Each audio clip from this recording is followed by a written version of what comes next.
The day of the Nitrovec Scholarship Fair was clear, bright, and perfect, an omen if there ever was one.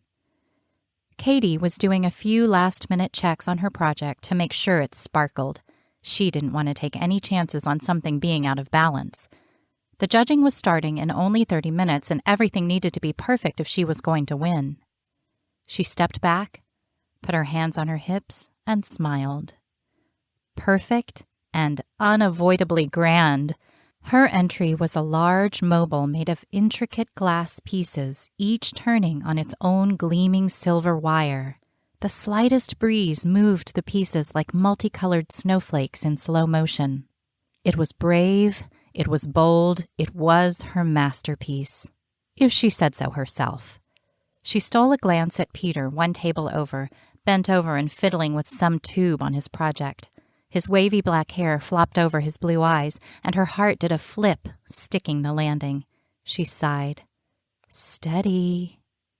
She scanned the room, eyeing the other entries. It was the usual. Kenny Terpstra and his Tesla coil, which she was pretty sure his dad had built for him for their 6th grade science fair.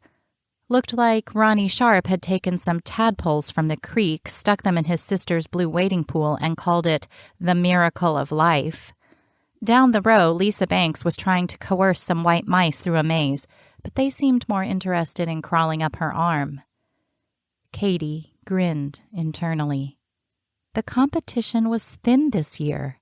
So much the better for her. She had given up trying to convince her parents that art was her passion, but today was her best chance to show them she could make more than something they would stick on the refrigerator door or display on the back of a dusty bookshelf. The annual Nitrovec Scholarship Fair was the brightest hope for many of Golden Grove's seniors who wanted to go to college.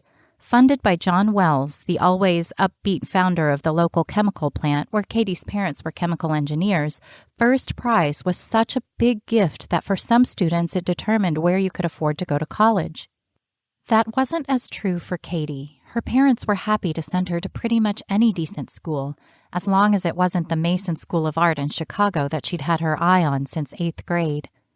No, that wouldn't be practical, and she needed to think about a career. She had begged them to the point where they had finally given her one hope. If she won the Nitrovec scholarship for her art project, they'd pay the difference. She could already see herself in Chicago next fall, immersed in a world of endless creativity, along with hundreds of other students just like her, laughing, sharing ideas.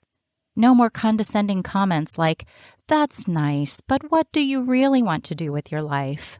They would understand there. She already knew she was going to start calling herself Kate. She might even cut her hair short like Audrey Tautou in Amelie. But first, she had to win. She went back to her work, admiring the glint of the fragile glass as it slowly rotated. Even under the stark, buzzing fluorescent lights of the noisy gym, her mobile was beautiful. Just think what it would look like in a real art gallery. The local yokels might not get it, but Mr. Wells's wife, Mary, who she knew was an art connoisseur, would be sure to recognize her talent. And she was a judge this year. And it was high time a project of culture and refinement got noticed. Who cared about the sex lives of tadpoles or a catapult made from popsicle sticks that could chuck an orange across a room?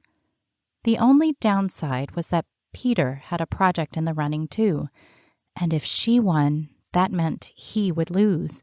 But it wasn't like he was going to have a hard time getting into any college he wanted.